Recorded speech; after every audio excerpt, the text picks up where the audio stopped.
नमस्कार। आज हम श्रीमद् भागवत गीता के 13वें अध्याय क्षेत्र और क्षेत्रज्ञ विभाग योग का सार समझेंगे। इस अध्याय में भगवान श्री कृष्ण अर्जुन को शरीर और आत्मा के रहस्य के बारे में बताते हैं।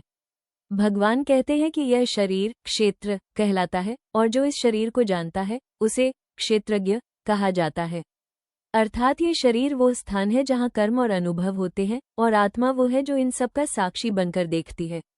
भगवान श्री कृष्ण बताते हैं कि शरीर 5 महाभूतों अहंकार, बुद्धि, मन, इंद्रियों और उनके विषयों से मिलकर बना है।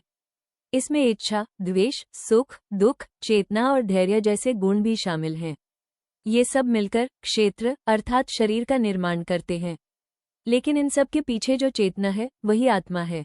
आत्मा न जन्म लेती है और न ही मरती है, वह सदा अजर अमर और शुद्ध रहती है। जो व्यक्ति इस सत्य को समझ लेता है वो जीवन के वास्तविक ज्ञान को प्राप्त कर लेता है। भगवान आगे बताते हैं कि सच्चा ज्ञान क्या है।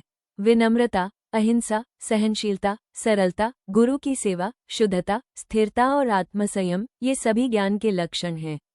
इसके विपरीत जो कुछ भी है वो अज्ञान कहलाता है। इसके बाद भगवान परमात्मा के स्वरूप का वर्णन करते हैं। परमात्मा हर जगह विद्यमान है। उनके हाथ पैर, आंखें और कान हर दिशा में हैं। वे सब कुछ देखते और जानते हैं, फिर भी सभी बंधनों से परे रहते हैं। जो मनुष्य शरीर और आत्मा के अंतर को समझ लेता है और यह जान लेता है कि परमात्मा सभी प्राणियों के हृदय में विराजमान है, वो सच्चा ज्ञानी बन जाता है।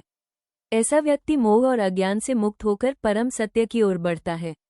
इस प्रकार श्रीमद् भागवत गीता का 13वां अध्याय हमें ये सिखाता है कि शरीर नश्वर है लेकिन आत्मा शाश्वत है।